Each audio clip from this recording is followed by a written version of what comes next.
إن الحمد لله نحمده ونستعينه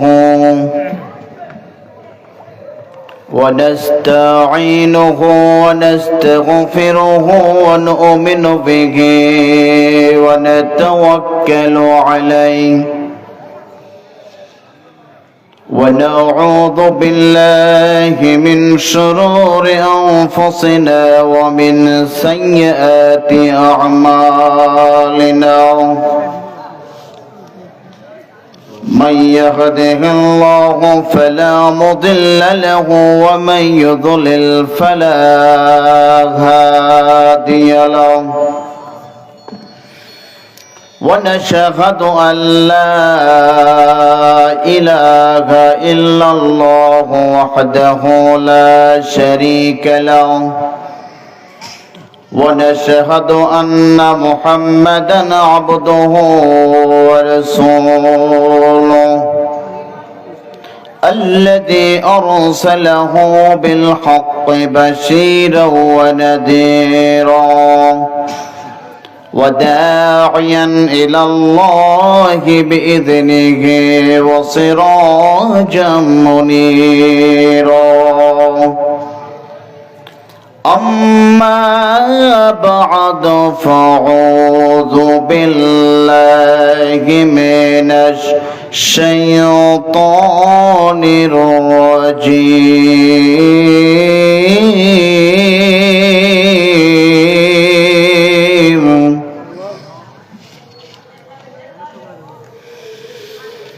بسم الله الرحمن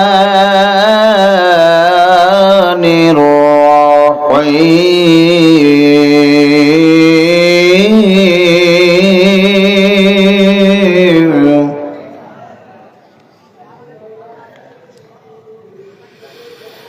تبارك الذي بيده الملك وهو على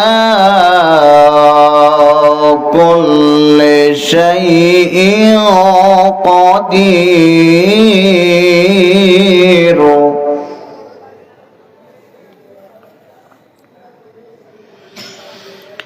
الذي خلق الموت والحياة ليبلوكم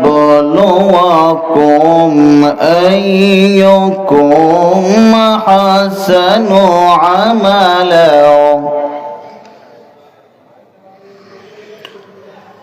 أحسن عملا وهو العزيز الغفور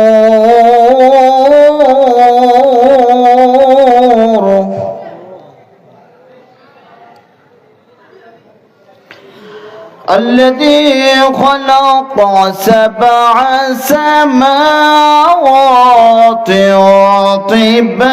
طباقا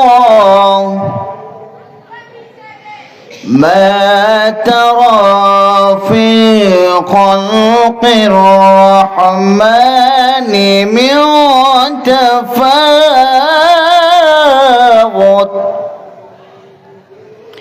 فارجع البصر هل ترى من فطور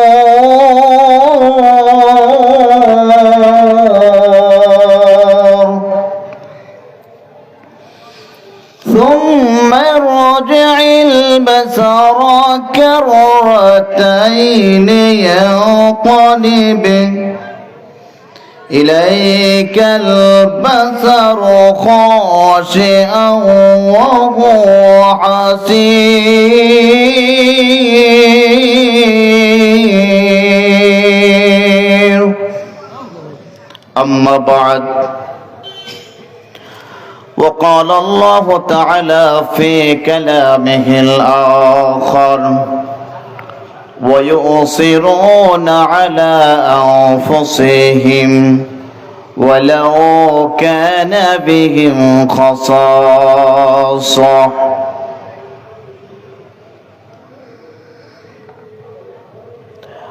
আহরণীদেরা ত্যায্য করে আহরণীদের ত্যায্য করে সারা জীবন বাঁচাইলেন। হায়রে আমার দয়াল নবীর দিন, আহরণীরা ত্যায্য করে সারা জীবন বাঁচাইলেন। হায়রে আমার দয়াল নবীর দিন। ফরমায়েছেন আয়েশা খাতুন, দিন যাইতো নবীর চুলায় না জ্বলতো আগুন, জুটিত না একটি খেজুর কোন দিন। হায়রে আমার দয়াল নবীর দিন, আহরণীদের ত্যায্য করে আহরণীদের ত্যায্য করে সারা জীবন বাঁচাইলেন। হায়রে আমার দয়াল নবীর দিন। হাফিজা বিবি করেছেন বয়ান, মোটা সুতার কাপড় নবীর ছিল যে আখ্যান।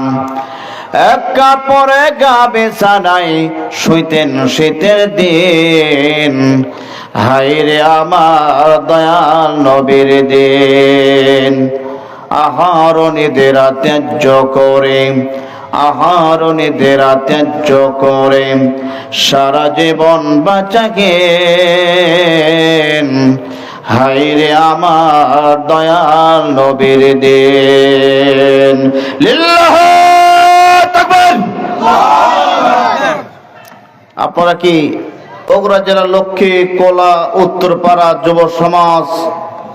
যুব সমাজের উদ্যোগে মসজিদের উন্নয়ন কল্পে বিরাট ইসলামী জলসার সম্মানিত সভাপতি সাহেব, আমার সামনে উপস্থিত দিনদার পরহেজগার মুত্তাকি ভাই, পর্দার ভিতরে অবস্থানরত মা ও ভগ্নীগণ, প্রশংসা আল্লাহ সুবহানাহু ওয়া তাআলার জন্য, যে মহিয়ান গরিয়ান রব্বুল ইজ্জাত অত্যন্ত মেহেরবানি করে, অত্যন্ত দয়া করে কঠিন শীতের ভিতরে আমাদেরকে কোরআন এবং হাদিস শোনার মতো তৌফিক দান করে চলেছেন।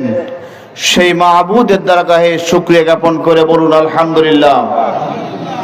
দরুদ ও সালাম বর্ষিত হোক আকায়ে জামানার নবী, নবী কুলের সম্রাট, নবী আহমদ, নবী মুহাম্মদ, সকলে বলুন সাল্লাল্লাহু আলাইহি ওয়াসাল্লামের উপর আল্লাহুম্মা সাল্লি আলাইহি আল্লাহুম্মা বারিক আলাইহি।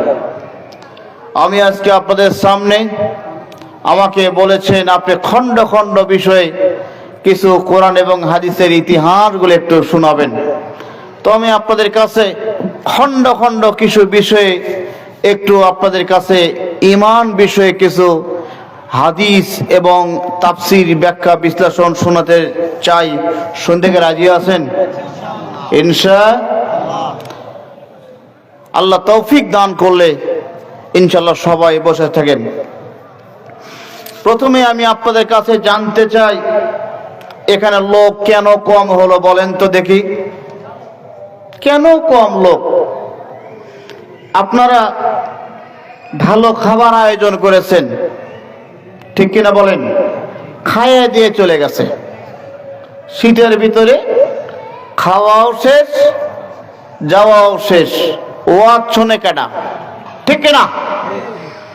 কারণ আপনাদের টার্গেট হচ্ছে কিছু টাকা, আপনাদের টার্গেট কিছু টাকা। ওয়াজ শুনুক আর না শুনুক, কিন্তু এই ওয়াজ যে আপনারা একটা আয়োজন করেছেন, এই মসজিদ যে আপনারা আয়োজন করেছেন, এখানে বসে ওয়াজ শোনা, কোরআন হাদিস শোনা কত বড় একটা ফজিলতের বিষয়, এটা কি আপনারা চিন্তা করেছেন?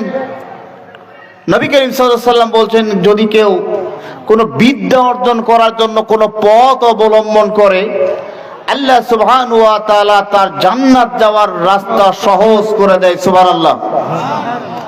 শুধু তাই নয়, আপনি যদি এখানে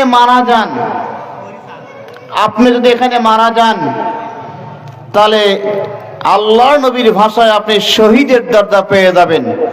সুবহানাল্লাহ। কিসের দরজা পাবেন? শহীদের দরজা পেয়ে যাবেন। কারণ নবী সাল্লাল্লাহু আলাইহি ওয়াসাল্লাম বলছেন, যদি কেউ বিদ্যা অর্জন করার জন্য একটা পথে আসে, সে আল্লাহ এবং আল্লাহর জিম্মার মধ্যে থেকে যায়। বলুন সুবহানাল্লাহ। আমরা কার জিম্মায় আছি? আল্লাহর জিম্মায় আছি। আল্লাহর জিম্মায় থেকে যদি আমরা কিছু অমীয় কথা শুনতে পারি, আমরা দামি কিনা? আমরা বুঝি না এটার মান কত। বন্ধুরা আমার, একটা হাদিস বলে আমি আপনাদের ওয়াজ শুরু করতে চাই। সেটি হচ্ছে, বানি ইসরাইলের মধ্যে একটা আলেম ছিল। মনোযোগ দিয়ে শোনেন। এই আলেম লোকটি, সে যখন নামাজ পড়াইতো, নামাজ পড়ানোর পরে মুসল্লিদেরকে নিয়ে বসে কোরআন হাদিস শোনাতো। শোনায় কি শোনায় না? মসজিদে শোনাতো। তখন এই লোকটা আর এক লোকটার ব্যাপারে বলল আল্লাহর নবী, যে বানি ইসরাইলের মধ্যে আর একটা লোক ছিল, সে হচ্ছে আবেদ, মূর্খ মানুষ। কি মানুষ? মূর্খ মানুষ। সারাদিন রোজা রাখতো, আর রাত হলে তাহাজ্জুদ গুজারি হয়ে যেত। কি বুঝলেন? সারাদিন সিয়াম রাখতো, রাত হলে তাহাজ্জুদ গুজারি হয়ে যেত। এই দুইজনের মধ্যে কে উত্তম?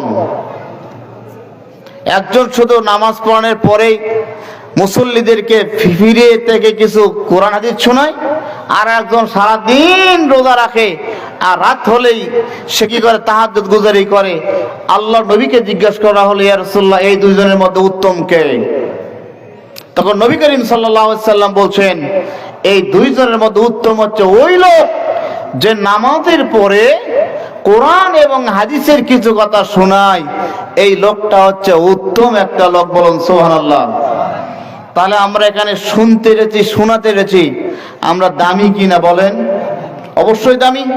যারা আপনারা আসেন নাই, ভুল করলেন। অমীয় কথাগুলো, কোরআনের কথাগুলো শুনতে আপনার মন চায় না কেন? একটাই কারণ, আমাদের ঈমান কম। ঠিক কিনা বলেন? ঈমান দুর্বল। কি দুর্বল? ঈমান দুর্বল। আল্লাহ পাক বলছেন, ইন্নামাল মুমিনুনা আল্লাযীনা ইযা যুকিরাল্লাহু ওয়াজিলাত কুলুবুহুম ওয়া ইযা তুলিয়াত আলাইহিম আয়াতুহু যাদাতুহুম ঈমানাও ওয়া আলা রাব্বিহিম ইয়াতাওয়াক্কালুন। বলুন আল্লাহু আকবার। আল্লাহ পাক বলেন, যখন মুমিনের সামনে জিকির পেশ করা হয়, কোরআনের কথা পেশ করা হয়, হাদিসের কথা পেশ করা হয়, হাদিস শোনানো হয়, কোরআনের কথাগুলো শোনানো হয়, যাদাতুহুম ঈমানা, আল্লাহ বলেন তখন তার ঈমানটা বৃদ্ধি হয়ে যায়। কি বেড়ে যায়? ঈমান বেড়ে যায়। তো আমরা তো শুনেই না, বাড়বে কেমনে? ঠিক কিনা বলেন? বন্ধুরা আমার, একটা ছাত্রকে আগেই মনে করবেন সে ভার্সিটিতে লেখাপড়া করবে, যে না, তার আগে অনেক পরিশ্রম তার মাকে করতে হয়েছে। তার মাকে, ওই ছেলেটাকে নিয়ে যে স্কুলে বসে বসে তাকে পড়ানো হয়েছে, শেখানো হয়েছে, তারপরে তাকে 1 2 3 4 5, ঠিক না বলেন, এ করতে করতে তারপরে তার একটা সফলতার দ্বার প্রান্তে নিয়ে যেতে হয়। তো বন্ধুরা আমার, যদি মায়ে না নিয়ে যায়, বলেন, মায়ে যদি না নিয়ে যায়, তাহলে কি ওই ছাত্র শিখবে? আপনি স্কুলে দিলেন না আপনার ছেলে মেয়েকে, ও কি আসলে পড়তে পারবে? কারণ প্রত্যেক ছাত্র, প্রত্যেক ছেলে মেয়ে পড়তে চায় না। ঠিক কিনা বলেন? বন্ধুরা আমার, এই যে আমরা হেদায়েত নিয়ে ব্যস্ত হয়ে গেলাম। হেদায়েতটা কি? হেদায়েতটা কাকে বলে? মনে করলেন যে আমি ওয়াজ করলাম আর আপনি হেদায়েত হয়ে গেলেন? আমি ওয়াজ করলাম আর আপনি হেদায়েত হয়ে গেলেন? জি না। হেদায়েতের সবচাইতে বড় দোয়া কোথায় আছে বলতে পারেন? আমরা প্রতিদিন বলি, বলুন বিসমিল্লাহ। এটা সুন্দর, দেখছেন, যোগ্য লোকের যোগ্য কথা। বিসমিল্লাহির রহমানির রহিম, আলহামদুলিল্লাহি রাব্বিল আলামিন, আর রহমানির রহিম, মালিকি ইয়াউমিদ্দিন, ইয়াকা না'বুদু ওয়া ইয়াকা নাস্তাঈন, ইহদিনাস সিরাতাল মুস্তাকিম। আল্লাহু আকবার। হে আল্লাহ, আমাকে সিরাতাল মুস্তাকিমের পথ দেখাও। কোথায় বলছেন? নামাজের ভিতরে কথা বলছেন। আল্লাহ, তুমি আমাকে সঠিক পথ দেখাও, জান্নাতের পথ দেখাও। সবচাইতে বড় দোয়া হচ্ছে সূরা ফাতিহাতে আল্লাহ পাক এই কথা বলছেন। আপনি মনে করছেন হেদায়েত এমনিতে পাওয়া যাবে? হেদায়েতের জন্য মেহনত করতে হবে।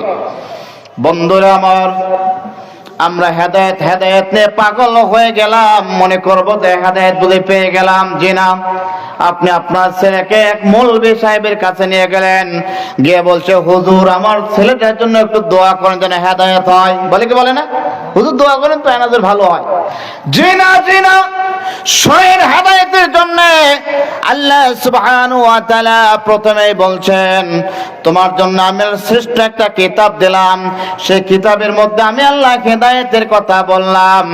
ইহদিনাস সিরাতাল মুস্তাকিম, ইয়া আল্লাহ তুমি আমাকে সিরাতাল মুস্তাকিমের পথ দেখাও। যখন আপনি নামাজ পড়ছেন, দুই সিজদার মাঝে একটা দোয়া আছে না নাই? আল্লাহুম্মা গফিরলি ওয়ারহামনি ওয়াহদিনি। বলেন, ইয়া আল্লাহ তুমি আমাকে কি করে হেদায়েত দাও। কি বলছেন? আল্লাহ তুমি আমাকে হেদায়েত দাও। আল্লাহ মাগফিরলি, আল্লাহ তুমি আমাকে ক্ষমা করো। ওয়ারহামনি, আমার উপর রহম করো। ওয়াহদিনি, আল্লাহ তুমি হেদায়েত দেখাও। আল্লাহ তুমি হেদায়েত দাও।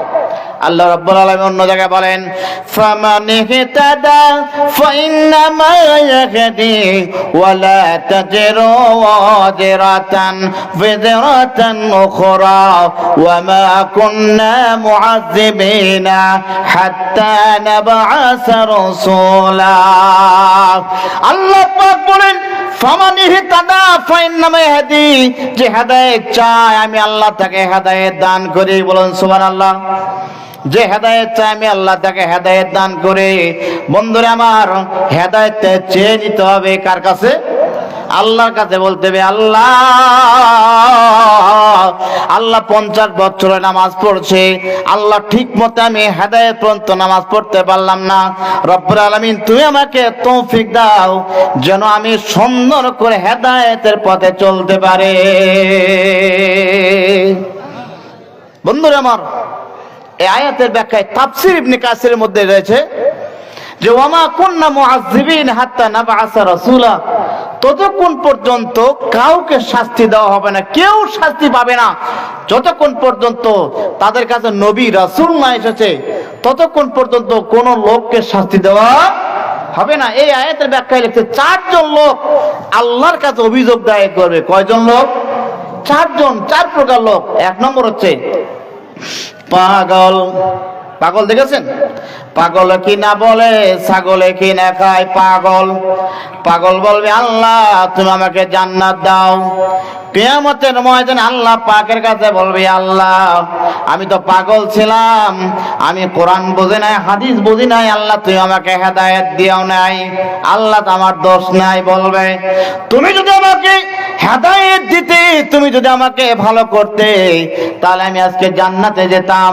আল্লাহ আমার দোষ নাই, তুমি কেন আমাকে পাগল করলা? কেন করলে আল্লাহ? আল্লাহ বলবে, তুই এইদিকে থাক। কোন দিকে থাক? এই ডানে থাক। বন্ধুরা আমার, আর এক শ্রেণীর লোক, এই লোকটা হচ্ছে বোবা লোক। দেখেছেন বোবা লোক? বোবা লোক কোরআন পড়তে পারে? কোরআন পড়তে পারে না। এই বোবা লোক আল্লাহর কাছে গিয়ে বলবা কি, আল্লাহ আল্লাহ গো, আমি কথা বলতে পারি নাই, কোরআন কে জানে, হাদিস কে জানে, আমার কানে ঠিক মতো আসে নাই। বোবা লোক কথাও বোঝে না, কানেও শোনে না, বলতেও পারে না। আল্লাহর কাছে বলবে, আল্লাহ আমার দোষ নাই, তুমি যদি আমাকে বোবা না করতে তাহলে আমি হেদায়েত প্রাপ্ত হতাম, কোরআন পড়তাম, এটা করতাম সেটা করতাম। আল্লাহ তুমি আমাকে বিনা হিসেবে জান্নাত দিয়ে দাও, আল্লাহ বিনা হিসেবে দাও। তা আল্লাহ বলবেন তুই এই দিকে থাক। কয়টা গেল? দুইটা গেল। বন্ধুরা আমার আর একটা হচ্ছে, ওই লোক কেবল ইসলাম গ্রহণ করেছে আর মারা গেল। আছেন অনেক লোক ইসলাম গ্রহণ করলো আর মারা গেল। এই লোকটা আল্লাহর কাছে বলবে, মাবুদ গো পরওয়ারদিগার, তুমি আমার যদি হায়াতটা দিতে তাহলে আমি সুন্দর করে কোরআন পড়তাম, হাদিস পড়তাম, তোমার হেদায়েতে যত যা ছিল আমি আল্লাহ সব কিছু নিয়ে নিতাম। আল্লাহ আমার দোষ নাই, তুমি যদি আমার মৃত্যু না দিতে আমি এগুলো করতাম। আল্লাহ বলবেন তুই এইদিকে থাক। কয়টা গেল? তিনটা গেল। আর একটা হচ্ছে জীবনে ইসলাম কে জিনিস শোনেই না। ইসলাম কি জিনিস শোনেই নেই। এই লোকটাও আল্লাহর কাছে বলবে, আল্লাহ আমার দোষ নাই, আমি তো ইসলাম সম্পর্কে শুনতাম, তাহলে না নামাজের কথা আমি চিন্তা করতাম, কিন্তু শুনেই নেই। আল্লাহ এটা কেমন কথা, আল্লাহ তুমি আমাকে বিনা হিসেবে জান্নাত দাও। তা আল্লাহ পাক বলবেন থাক তোর এই জায়গার থাকে। এই 4 শ্রেণীর লোক, কয় শ্রেণীর লোক বললাম? 4 শ্রেণীর লোক। এদেরকে আল্লাহ পাক বলবে, এই আজকে আমি আল্লাহ যা করতে বলবো করতে রাজি আছিস তো? বলবে আল্লাহ হ্যাঁ। তবে যা বলবে তাই করতে রাজি আছি। তখন আল্লাহ পাক এক হাতে জান্নাত আর এক হাতে জান্নাত রাখবেন, এক হাতে জান্নাত আর এক হাতে জাহান্নাম রাখবেন। রাখার পরে এই লোকগুলোকে বলবে, ওই যে দেখতেছিস দাউ দাউ করে জ্বলছে আগুন, যা ওইখানে যে লাফ দে। তখন যে লোকটা আল্লাহর কথা শোনার সাথে সাথে লাফ দেবে, এই লোকটা জান্নাতি হয়ে যাবে। বলুন সুবহানাল্লাহ। আর যে লোকটা ওই আগুনের মধ্যে আমি যাব, আল্লাহ পাক বলবেন তুই দুনিয়াতে ভালো করলেও তুই কাজ করতি না, অতএব এই লোকটা কোথায় যাবে? জাহান্নামে চলে যাবে। ঈমান মানে কি বলেন তো? ঈমান মানে বিশ্বাস। ঈমান মানে বিশ্বাস। আল্লাহকে দেখে নাই, নবীকে দেখে নাই, বুখারী যিনি লিখেছেন তাকে দেখে নাই, আমরা কোনো কিছুকে না দেখে বিশ্বাস স্থাপন করার নামটা হচ্ছে ঈমান। বন্ধুরা আমার, এই যে বিদ্যুৎ আছে বিদায় লাইটটা চলছে, ঠিক কিনা বলেন? যদি বিদ্যুৎ না থাকে এই লাইটের দাম আছে? ঠিক তেমন করে দাম নেই।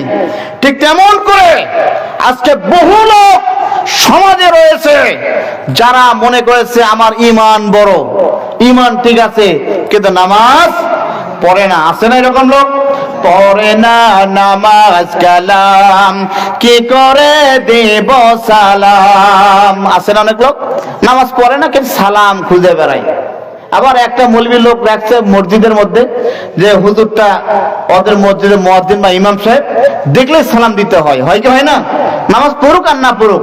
তাই কবি বলছেন, পড়ে না নামাজ কালাম, কি করে দেব সালাম, দোহাই লাগে নামাজ পড়ো, সালাম পাবে শত শত, তুমি বলতে পারো আর কত কাল বাজবে বলো, তুমি বলতে পারো আর কত কাল বাজবে বলো।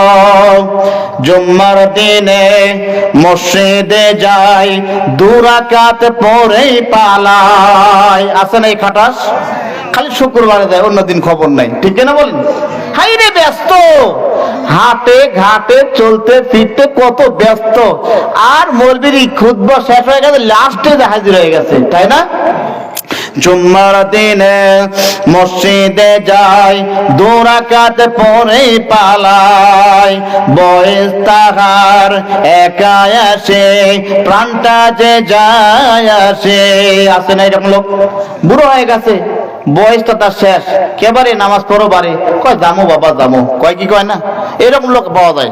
তো কবি বলছেন, বয়স তাহার একা আসে, প্রাণটা যে যায় আসে, লোকে তারে বলছে ওগো, লোকে তারে বলছে ওগো, মসজিদে গিয়ে নামাজ পড়ো, তুমি বলতে পারো আর কত কাল বাজবে বলো, তুমি বলতে পারো আর কত কাল বাজবে বলো, ঠিক না বন্ধুরা আমার? এরকম লোক সমাজ অনেক পাওয়া যায়। কতগুলো লোক দেখবেন খালি ঈদের দিন নামাজ পড়ে, ওর নাম ঈদুল মুন্সি। কি মুন্সি?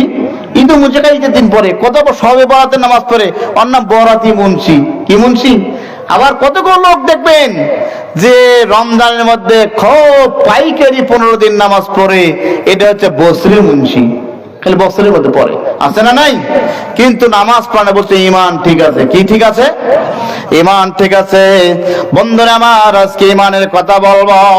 আল্লাহর নবী মুহাম্মদ সাল্লাল্লাহু আলাইহি সাল্লামের সাহাবীরা তারা এত ইমানদার ছিল, তাদের ইমানটা এত বেশি ছিল, এত তাদের ইমানটা মজবুত ছিল, ইমানের কারণে তাদেরকে আল্লাহ পাক সমস্ত কিছু দান করেছেন, ঠিক কিনা বলেন? ইমানের কারণে আল্লাহ পাক দান করেছেন। এইরকম একজন সাহাবী নাম হযরত বিলাল রাদিয়াল্লাহু তাআলা আনহু। আল্লাহর নবীর সাহাবী বিলাল এমন একজন সাহাবী যে সাহাবীর ইমানটা এত বেশি ছিল, কিন্তু সে একটা কৃতদাস ছিল। সে হচ্ছে উমাইয়ার কৃতদাস, কৃত গোলাম ছিল। বিলাল রাদিয়াল্লাহু তাআলা আনহু ইসলাম গ্রহণ করলেন। বিলালকে বলল, বিলাল, উমাইয়া গিয়ে বলল, বিলাল তুমি যে ইসলামটা গ্রহণ করেছো এর পরিণতি কি তুমি কি জানো? বিলাল বলছে, যা পরিণতি হোক না কেন আমি মাথা পেতে নিতে রাজি আছি। আল্লাহু আকবার। বন্ধুরা আমার, এই বিলাল রাদিয়াল্লাহু তাআলা আনহু এত বড় ঈমানওয়ালা ছিলেন। তার উমাইয়া কৃতদাস, কৃত গোলাম যেহেতু ছিল, সেই জামানায় হাটে বাজারে বাচ্চাদেরকে, ছেলে মেয়েদেরকে কেনা বেচা হতো। বাজার থেকে কিনে নিয়ে এসেছে উমাইয়া নামে একজন লোক নিয়ে এসেছে, কিন্তু বিলাল ইসলামটা গ্রহণ করে ফেলেছে। এত বড় তার ঈমান, এত বড় পাওয়ার। বলল, বিলাল তুমি ইসলামটা ত্যাগ করো, তুমি যা চাও তাই তোমাকে দেওয়া হবে। বিলাল কোন ক্রমে রাজি হলো না। না হওয়ার কারণে হযরত বিলালকে মারতে লাগলো। এত মার, এত আঘাত, এত তাকে প্রচন্ড আঘাত করতে লাগলো। হযরত বিলাল রাদিয়াল্লাহু তাআলা কোনো উত্তর করে না। তিনি এক বাক্যে বলতে লাগলেন, আহাদ আহাদ আহাদ আহাদ, আর কোন উত্তর তিনি করেন না। আমার ভাইরা আমার, হযরত বিলালকে যখন কোন ক্রমে সাথে পারছিল না, তখন বলল, তোমরা একটা কাজ করো, ও আমার এলাকার লোকেরা, বিলালকে নিয়ে যাও, বিলালকে নিয়ে যাই মরুর ভূমিতে তোমরা কি করো, শুয়ে দাও। উত্তপ্ত যখন গরম হবে, বালুটা যখন গরম হয়ে যাবে, তখন হযরত বিলালকে তোমরা কি করো, বিলালকে ওই বালুতে তোমরা টেনে নিয়ে যাবে, হেসড়ে নিয়ে যাবে। বিলালকে ঠিক তাই করা হলো। অত্যন্ত গরম গরম বালুতে টেনে যখন নিয়ে যাওয়া হচ্ছিল, যে দিক দিয়ে যায় বিলালের গা থেকে তখন কি হয়, ফোসকার মতো বের হয়। কি বের হয়? ফোসকা বের হয়। গরম তেল লাগলে ফোসকা লাগবে কিনা? ফোসকার মতো বের হয়। বন্ধুরা আমার, শুধু তাই নয়, বিলাল কোনো কথা বলে না, আসলে একটাই উচ্চারণ করে, আহাদ আহাদ আহাদ ছাড়া আর কোনো উচ্চারণ করে না। কত বড় ঈমান বন্ধুরা আমার। আজকালকে জামানায় আমাদের যদি এমন বিপদ হয়, নামাজ পড়বো না, ঠিক কিনা বলেন? ঈমান আমাদের খুব মজবুত নয়। আল্লাহ নবী, বিশ্ব নবীর সাহাবী হযরত বিলাল রাদিয়াল্লাহু তাআলা আনহু তখন কি করলেন, কোন ক্রমে যখন ছাড়ছিল না, ঈমান যখন ত্যাগ করছিল না, তখন হযরত বিলালকে বলা হলো, ও বাচ্চারা তোমরা একটা কাজ করো, আমি বিলালকে আমি লেলিয়ে দিলাম। এই বিলাল যেই দিক দিয়ে যাবে, বিলালকে তোমরা এমন করে পাথর নিক্ষেপ করবে, পাথর নিক্ষেপ নিক্ষেপ করবে। বিলালকে যখন এমন করে পাথর নিক্ষেপ করা হচ্ছিল, বিলালের গায়ে পাথরের কোনাগুলো লাগার পরে তার রক্তগুলো গা থেকে ছিটছিট করে বেরোতে লাগে। হায়রা আমার, এর নাম হচ্ছে ঈমান। সাহাবীরা দৃশ্য দেখার পরে তাদের মধ্যে খুব আকার্তনাদ হতে লাগলো। হায়রে, বিলালের এত কষ্ট, বিলালের এত যাতনা, বিলালের তার এত দুঃখ সহ্য করা যায় না। আল্লাহর নবী সাহাবীরা চিন্তা করলেন কেমনে বিলালকে মুক্ত করে দেওয়া যায়। শেষ পর্যন্ত হযরত আবু বকর সিদ্দিক রাদিয়াল্লাহু তাআলা আনহু বিলালকে অর্থের বিনিময়ে মুক্ত করে দিলেন। এরই নাম হচ্ছে ঈমান। আল্লাহু আকবার। ঈমান আছে আমাদের? আজকে আমাদের সব আছে, জমি আছে, টাকা আছে, পয়সা আছে, দাড়িও আছে, ঠিক কিনা বলেন?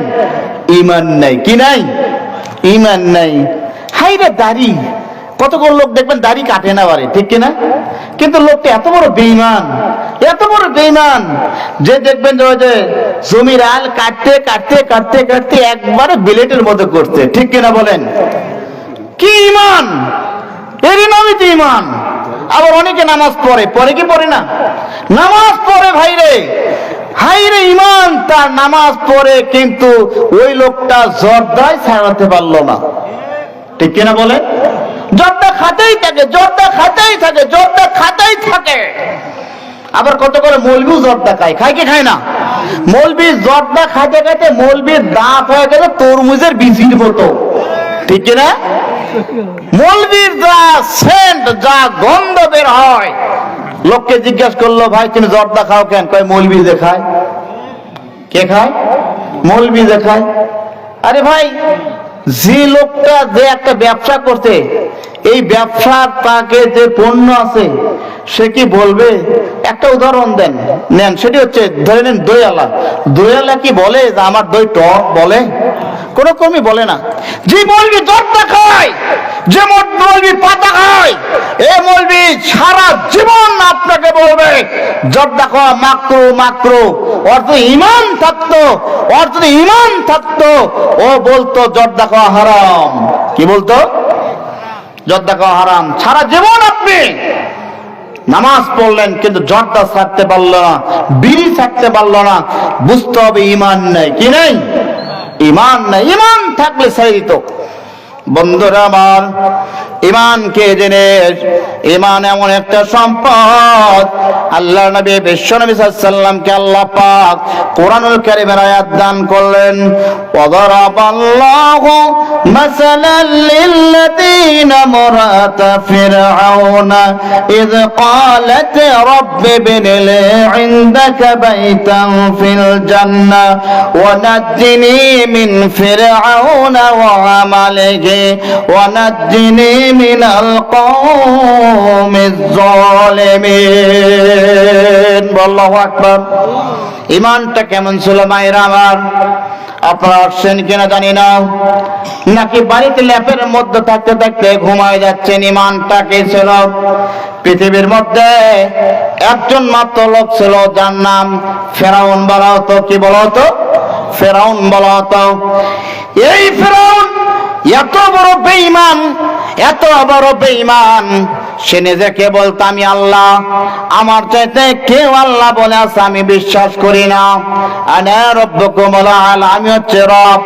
কিন্তু সবাই তাকে রব মানে, কিন্তু তার স্ত্রী আসিয়া আলাইহা সালাতু ওয়াসসালাম তার স্বামীকে রব মানে না। আল্লাহু আকবার। তার স্ত্রী মানে না, সবাই মানে। ভাইয়ের আমার, আজকের জামানায় যে মেয়েদেরকে আমরা দেখতে পাচ্ছি, স্বামীর কথা কি স্ত্রী মানে? বলেন, মানে না, বেশিরভাগ মানে না, তাই না? বন্ধুরা আমার কথা বলছি না, খালি বলছি ঈমানটাকে জেনে শোনেন। ফেরাউন বলল, আসিয়া তুমি আমাকে রব বলে মেনে নাও। আসিয়া বলল, না না, তোমাকে রব বলে মেনে নেওয়া যাবে না। আসিয়া বলল, যখন মেনে নেওয়া যাবে না, ফেরাউন বুদ্ধি করলো একে আগে আঘাত করা যাবে না। তখন তাকে বুঝাইতে লাগলো, আসিয়াকে বুঝাও, বুঝালে মানুষ বুঝে, ঠিক কিনা বলেন? বুঝালে বোঝে, কিন্তু কোন ক্রমে যখন বোঝে না, তখন হযরতে আসিয়া আলাইহিস সালাতু ওয়াস সালামকে বোঝানোর জন্য ফেরাউনের শ্বশুর শাশুড়িকে নিয়ে আসলো যে তোমরা বুঝাও। তখন শ্বশুর শাশুড়িরা বোঝায়, কিন্তু বুঝাইতে লাগলো, কোন ক্রমেই তার মেয়ে আসিয়া আলাইহিস সালাম বোঝে না, ফেরাউনকে আল্লাহ বলে মানে না। শেষ পর্যন্ত বলল, মা সি সি সি, তওবা তওবা, তুমি কি তোমার জামাইকে রব বলে মেনে নিয়েছ? রব তো হচ্ছে কে? আল্লাহ। রবকে আল্লাহ আমার রব, এই রবই আমার সব, দমে দমে তন মনে তারে অনুভব। আল্লাহ আমার রব, আর রবই আমার সব। ঠিক কিনা বলেন? আল্লাহ আছে? আছে আছে মনে হয়। আল্লাহ আছে আছে আছে রে, আল্লাহ আছে আছে আছে রে। আসমানের দিকে তাকায়ে দেখো না, কোন কারিগরটা বানাইলো রে। আল্লাহ আছে আছে আছে রে, ঠিক না? জমিনের দিকে তাকায়ে দেখো না, কোন কারিগর এটা ভাষায় রে। আল্লাহ আছে আছে আছে রে। বন্ধুরে আমার, তখন বলল, তুমি তোমার জামাইকে তুমি রব বলে মেনে নিয়েছো, মারাত্মক ভুল করলে। বন্ধুরে আমার, তাকে বোঝানো তো দূরের কথা, আর অন্য কথা বলে। তখন ফিরআউন কি করলো? আসিয়া আলাইহিস সালাতু ওয়াস সালামকে প্রচন্ড আঘাত করতে লাগলো, এত আঘাত করতে লাগলো, আঘাতের কারণে আসিয়া আলাইহিস সালাতু ওয়াস সালাম একবার হুঁশ চলা হয়, একবার হুঁশ হারিয়ে যায়, এরকম হতে লাগলো। বন্ধুরে আমার, কোন ক্রমে যখন হচ্ছিল না, তখন কি করলো ফেরাউন? একটা বুদ্ধি, একটা সিদ্ধান্ত নিল। এরকম বড় একটা তক্তা আনতে বলল, তোমরা একটা কাজ করো, বড় একটা তক্তা নিয়ে আসো, এই বড় তক্তাকে আসিয়াকে তোমরা শুয়ে দাও। বন্ধুরা আমার, তাই করলো, আসিয়াকে শুয়ে দিল। শুয়ে দেওয়ার পরে ফেরাউন বলল, একটা কাজ করো, আসিয়াকে এখনো বলো, এখনো সময় আছে, আমাকে যেন রব বলে মেনে নেয়। বন্ধুরা আমার, যখন কোন ক্রমে মেনে নিচ্ছিল না, তখন বললো, একটা কাজ করো, তার পায়েতে লোহা মারো, তার হাতে লোহা মারো। দুই পায়ে লোহা মারো, দুই হাতে লোহা মারো। তারপরে এই যে গরম তেল তোমরা কি করতে থাকো? গরম করতে থাকো, তেল বরকাও। একটা বর্ণনা পাওয়া যায়, আর একটা বর্ণনা পাওয়া যায় পানি ফুটাইতে লাগলো, এত ফুটাইতে লাগলো। আসিয়াকে বলল, আসিয়া আসিয়া রে, দেখ, ওই যে দেখ, এখন আমাকে মেনে নে, নইলে তোকে গরম পানির ভেতর তোমাকে চুবানো হবে। এইরকম কথা যখন বলল, আসিয়া বলল, না না, কোন ক্রমে আমি এটা করতে রাজি হব না, আমি রাজি নেই, রব হচ্ছেন আল্লাহ। এই কথা যখন বলল আসিয়ার, তখন আসিয়া আলাইহিস সালাতু ওয়াস সালামের তখন ঈমানটা তো বৃদ্ধি হয়েছিল। যখন বলল করব না, তারা রাগ করে ওই গরম পানি অথবা গরম তেল আসিয়ার গায়েতে যখন ঢেলে দিল, দেওয়ার পরে আসিয়ার গাটা ঝলসে গেল। আল্লাহ রাব্বুল আলামিনের কাছে আসিয়া দোয়া করলেন, ইয়া আল্লাহ, আল্লাহ গো, তুমি আমার জন্য জান্নাতের মধ্যে একটা ঘর নির্মাণ করে দাও। ইয়া আল্লাহ, তোমাকে জান্নাতটা দেখায় দাও। অন্য বর্ণনায় পাওয়া যায়, আল্লাহ রাব্বুল আলামিনের কাছে বললেন, ইয়া আল্লাহ, তুমি আমার জন্য জান্নাতের রাস্তা প্রশস্ত করে দাও। বন্ধুরা আমার, ঠিক তাই হলো আসিয়া আলাইহিস সালামের জন্য আল্লাহ পাক জান্নাতে একটা ঘর দিলেন, দোয়া করলেন, ইয়া আল্লাহ ওয়ানাজ্জিনি মিন ফিরআউনা ওয়া আমালিহি, ইয়া আল্লাহ তুমি আমাকে এই জালিম ফিরআউন থেকে আমাকে বাঁচাও। আল্লাহ রাব্বুল আলামিন তখন আসিয়া আলাইহিস সালামকে যখন ওই জান্নাতের ঘরটা নির্মাণ করলেন, জান্নাতের ঘরটা যখন দেখায় দিলেন, আসিয়া তখন হেসে উঠলো। যখন হেসে উঠলো তখন ফিরআউন বলল, এ পাগল হয়ে গেছে, পাগল হয়ে গেছে, পাগল হয়ে গেছে। আল্লাহ রাব্বুল আলামিন সেই জান্নাতটা দেখার পরে সে হেসে উঠেছিল। বলুন সুবহানাল্লাহ। ইমানটা কতবার মজবুত! আল্লাহ পাক সেই ফিরআউনের কবল থেকে তাকে রক্ষা করেছিল। বলুন সুবহানাল্লাহ। ভাইরা আমার, ইমান, ইমান গাছে ধরে না। ইমান হচ্ছে মনটা। ইমানটা কি? মন। আপনার মন যদি আপনি শক্ত করেন, ওটাই বড় যে আমি নামাজ পড়বো, কিছু ব্যাপার নয়। ঠিক কিনা বলেন? এই ফজরের নামাজ পড়া কঠিন না সহজ? কঠিন না সহজ? কঠিন কাজ। এই ফজর ওটা খুব কঠিন কাজ, অথচ আপনি যদি ওঠেন ব্যাপারই না। ঠিক কিনা বলেন? হাদিসে বর্ণনা করা হয়েছে, কেউ যদি এই ফজরের টাইমে শীতের মধ্যে মান সাল্লা বারদানে দাখালাল জান্নাহ, এই শীতের মধ্যে কষ্ট করে যে ব্যক্তি ফজরের টাইমে উঠলো, আরামের বিছানা হারাম করলো, এই হারাম খোরের জন্য জান্নাত। কি খোর?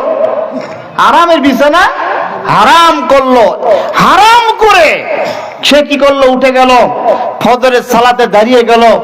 আল্লাহ নবী বলছেন যে মান সাল্লা বারদানে দাখালাল জান্নাহ, যে ব্যক্তি দুইটি টাইমে, একটা হচ্ছে ফজরের টাইম আর একটা হচ্ছে আসরের টাইমে যে ব্যক্তি সালাত আদায় করলো, আল্লাহ তাকে জান্নাতে প্রবেশ করে দিবেন। বলুন সুবহানাল্লাহ। এই টাইমে ফজরের নামাজ পড়া কত যে কঠিন কাজ, যার ঈমান দুর্বল ও লোকটা পড়তে পারবে না। ঠিক কিনা বলেন? রাসূল সাল্লাল্লাহু আলাইহি ওয়াসাল্লাম বলছেন দুই প্রকার লোকের জন্য, দুই সেই লোকের জন্য খুব কঠিন। তার মধ্যে একটা হচ্ছে মুনাফিক মার্কা মুসলমান। কি মুসলমান? মুনাফিক মার্কা মুসলমানের জন্য খুব কঠিন। এই উঠি করতে করতে উঠতেই পারে না। ঠিক কিনা? টাইম পার হয়ে যায়। তো ঈমান যদি থাকে, হাই আল্লাহ আমার মৃত্যু সামনে, আমার মৃত্যু কখন যে হয়, এই উদ্যোগ যদি থেকে যায়, তাহলে ওটা সম্ভব কি না বলেন? অবশ্যই সম্ভব। আপনারা ওঠেন তো ইনশাআল্লাহ? ওঠেন আপনারা ইনশাআল্লাহ? উঠবেন। বন্ধুরা আমার, ঈমানের কারণে বহু ইতিহাস হাদিসে বর্ণনা করা হয়েছে। যেমন আল্লাহর নবীর কাছে একজন মহিলা এসে বলছে, আল্লাহর নবী, আমি এমন কাজ করেছি যে পাপ মানুষ করলে তাকে দুনিয়া থেকে চলে যেতে হয়, এই কাজ করেছি। আল্লাহ নবীকে এসে বলছে, ইয়া রাসূলুল্লাহ তাহরিরনি, আমাকে পবিত্র করেন, তাহরিরনি, আমাকে পবিত্র করেন। আল্লাহ নবী বললেন, যাও, এই ফিরে যাও, ফিরে যেয়ে তুমি তওবা করো, আল্লাহ তোমার তওবাকে কবুল করে নেবেন। যাও, ফিরে যাও। মেয়েটি একটু গেল, যাওয়ার পরে আবার ফিরে আসলো, এসে বলছে, আল্লাহ নবী গো, আমাকে আপনি পবিত্র করেন, আমি অন্যায় করে ফেলেছি। আল্লাহ নবী তাকে আবার বললেন, যাও, ফিরে যাও, তুমি তওবা করো, তোমার তওবা গ্রহণ করা হবে, তোমার তওবা কবুল করে নেবে আল্লাহ। মেয়েটি আবার চলে গেল, চলে যাওয়ার পরে আবার ফিরে এসে বলল, আল্লাহ নবী, আমি এমন কাজ করেছি যে কাজ করলে পেটে বাচ্চা আসে, এমন কাজ করেছি। আল্লাহর নবী, আপনি আমাকে তওবার ব্যবস্থা করেন। নবী করিম সাল্লাল্লাহু আলাইহি ওয়াসাল্লাম এই কথা তাকে যখন বলল, তখন মেয়েটা জানতো যে আমার এই কাজের নবীর কাছে বিচার চাওয়া মানে আমাকে দুনিয়াতে পাথর নিক্ষেপ করে হত্যা হয়ে চলে যেতে হবে। ঠিক কিনা বলেন? মেয়েটা জানতো। জানার পর মেয়েটা এমন করে আল্লাহ নবীকে এসে বলছেন, আল্লাহ নবী, আমি এই কাজ করে ফেলেছি। বিশ্ব নবী সাল্লাল্লাহু আলাইহি ওয়াসাল্লাম তখন মেয়েটাকে বললেন, দেখেন ঈমানটা কাকে বলে। ভাইরা আমার, মা বোনেরা আমার, শুনুন ঈমানকে জেনে। মেয়েটি তখন আল্লাহ নবীকে যখন কথাটি বলছে, আল্লাহ নবী বললেন, যাও, বাড়ি যাও, হাত্তা তালে দে, যতক্ষণ পর্যন্ত তোমার বাচ্চা প্রসব না হবে ততক্ষণ পর্যন্ত তুমি আমার কাছে এসো না, বাচ্চা প্রসব হলে আমার কাছে চলে এসো। আল্লাহ নবী নবীর এই মহিলা সাহাবী ঈমানটাতে তো মজবুত, আমার হত্যা হতে হবে, আমি দুনিয়াতে থাকবো না। তারপরও মেয়েটা আল্লাহ নবী সাল্লাল্লাহু আলাইহি সাল্লামের কথা শোনার পরে যখন বাচ্চা প্রসব হয়ে গেল, বাচ্চা হয়ে গেল, আল্লাহ নবীর কাছে খুব একটা ছোট্ট বাচ্চা নিয়ে এসে বলছে, আল্লাহ নবী গো, ইয়া রাসূলুল্লাহ, আমার বিচার করুন। আল্লাহ নবী সাল্লাল্লাহু আলাইহি সাল্লাম বললেন, তুমি ফিরে যাও, যতক্ষণ পর্যন্ত এই বাচ্চা খাদ্য না খাবে, রুটি না খাবে, ততক্ষণ পর্যন্ত তুমি এসো না। যখন এই বাচ্চাটার বয়স 2 বছর 8 বছর হয়ে গেল, আল্লাহ নবীর কাছে এসে বলছি, ইয়া রাসূলুল্লাহ গে, আল্লাহ নবী গো, আল্লাহ নবী আমার, আপনি বিচার করেন। আল্লাহ নবী বিশ্ব সাল্লাম বললেন, তাহলে একটা কাজ করো, একটা সাহাবীর কাছে ওই সন্তানটা দিলেন। দেওয়ার পরে সাহাবী দেখে বললেন, ও আমার সাহাবীরা, এই মেয়েটাকে মাঠের মধ্যে নিয়ে যাও, মাঠের মধ্যে নিয়ে যে বুক পর্যন্ত তাকে কি করো, পুঁতে দাও। এই জন্য এই মেয়েটা যেন দৌড়ে না যেতে পারে, কারণ এলোমেলো হয়ে যাবে, তার যে ইজ্জত রয়েছে এগুলো নষ্ট হয়ে যাবে। এই কথা আল্লাহ নবী সাল্লাল্লাহু আলাইহি সাল্লাম যার জন্য বললেন, তুমি কি করো, যাও, তাকে অর্ধেক পর্যন্ত, বুক পর্যন্ত গেড়ে দাও। মেয়েটা জানতো আমার হত্যা নিশ্চিত, আমার নিশ্চিত, আমার দুনিয়া থেকে চলে যাওয়া নিশ্চিত। ঈমানটা কত বড়! তখন এই মেয়েটিকে আল্লাহ নবী বললেন, যাও, ওখানে চলে যাও। চলে গেল, ওখানে তাকে পুঁতে দিল। বন্ধুরা আমার, অর্ধেক পর্যন্ত দেওয়ার পরে সাহাবীদেরকে বললেন, ও আমার সাহাবীরা, তোমরা তাকে পাথর মেরে হত্যা করে দাও। সাহাবীরা তখন পাথর মেরে হত্যা করতে লেগেছে। তখন একটা পাথর যেমন করে মেরেছে, মারার পরে রক্ত ছিটকে খালিদ বিন ওলীদের গায়ে যে লাগলো। খালিদ বিন ওলীদ বলল, হায়রে, আমার এই পাপী মেয়েটার রক্ত আমার গায়ে ছেয়েছে। আল্লাহ নবী বললেন, খালিদ, এমন তুমি কোন কথা বললে? খালিদ, এই মেয়েটা যে তওবা করেছে, এই মেয়েটা যে তওবা করেছে, এত বড় তওবা, এত বড় তার ঈমান, এত বড় তার তওবা, এত বড় তার ঈমান, যার কারণে এই মেয়ে তওবা যদি এক পাল্লা তুলে দেওয়া হয়, সমস্ত তওবাকে যদি অন্য পাল্লা তুলে দেওয়া হয়, তাহলে দেখা যাবে তার তওবার পাল্লা ভারী হয়ে যাবে। সুবহানাল্লাহ। ভাইরা আমার, ঈমান কাকে বলে? ওই মেয়েটা জানতো আমাকে হত্যা করা হবে, তারপর ঈমানের কারণে নিজেকে হত্যা করলো, তারপরও ঈমান সে নষ্ট করলো না। আল্লাহু আকবার। জান্নাত যেতে চায়, কেন জান্নাত যেতে চায়? জান্নাত যাওয়ার জন্য তাদের ঈমানটা এত মজবুত। শুধু তাই নয়, আরেকটা শোনাই, ইয়ারমুকের যুদ্ধের ময়দানে সাহাবীরা যুদ্ধ করছে, ইয়ারমুকের যুদ্ধ হচ্ছে, সাহাবীরা তা যুদ্ধ করছে, একজন মারছে, কাটছে, এমন করছে, করতে করতে আল্লাহ নবী, বিশ্ব নবী সাল্লাল্লাহু আলাইহি সাল্লাম, তিনি কি করলেন? সাহাবীদেরকে পরিচালনা করতে লাগলেন। ইয়ারমুকের যুদ্ধের ময়দানে সাহাবীরা যুদ্ধ করছে, করতে করতে একজন সাহাবী, সে বলল, কে আছো, আমাকে একটু পানি দাও, তরবারি লেগেছে, সহ্য করতে পারছে না, কে আছো, আমাকে পানি এনে দেয়, পানি দাও, কে আছো, আমাকে পানি দাও। একজন সাহাবী দৌড়ে গেল পানি নিয়ে আসার জন্য। আসার পরে সাহাবী, সে তাকে পানি পান করাবে, এমন অবস্থায় অন্য একজন সাহাবী চিৎকার করছে, কে আছে, আমাকে পানি দেয়, আমি আর সহ্য করতে পারছি না, কে আছে, আমাকে পানি দেয়, আমি আর সহ্য করতে পারতেছি না। এমন করে যখন চিৎকার করতে লাগলো, তখন ওই সাহাবী তার কাছ থেকে ওই পানি তার কাছে নিয়ে গেল। ওই সাহাবী যখন পানিটা পান করবে, ঠিক ওই সময় অন্য একজন সাহাবী চিৎকার দিয়ে উঠলো, কে আসরে, আমাকে পানি দেয়, আমি আর সহ্য করতে পারতেছি না। তখন ওই সাহাবী বলল, ভাই আমার পানির দরকার নাই, যাও যাও, আমার চাইতে ওর তৃষ্ণা বেশি, ও বেশি তৃষ্ণার্ত, ওকে পানি পান করাও। তখন এই সাহাবী কি করলো, তার কাছে তৃতীয় জনের কাছে পানিটা নিয়ে গেল। তৃতীয় জনের কাছে যখন পানিটা নিয়ে গেল, নিয়ে যেতে যেতে সে দুনিয়া থেকে চলে গেল, শহীদ হয়ে গেল। সুবহানাল্লাহ। তখন সে কি করলো, দ্বিতীয় জনের কাছে পানি নিয়ে আসলো, এসে দেখে সেও দুনিয়া থেকে চলে গেছে। তখন প্রথম জনের কাছে পানিটা নিয়ে আসলো, এসে দেখে সেও দুনিয়া থেকে চলে গেছে। এরই নাম ঈমান, এরই নাম ঈমান, এরই নাম ঈমান।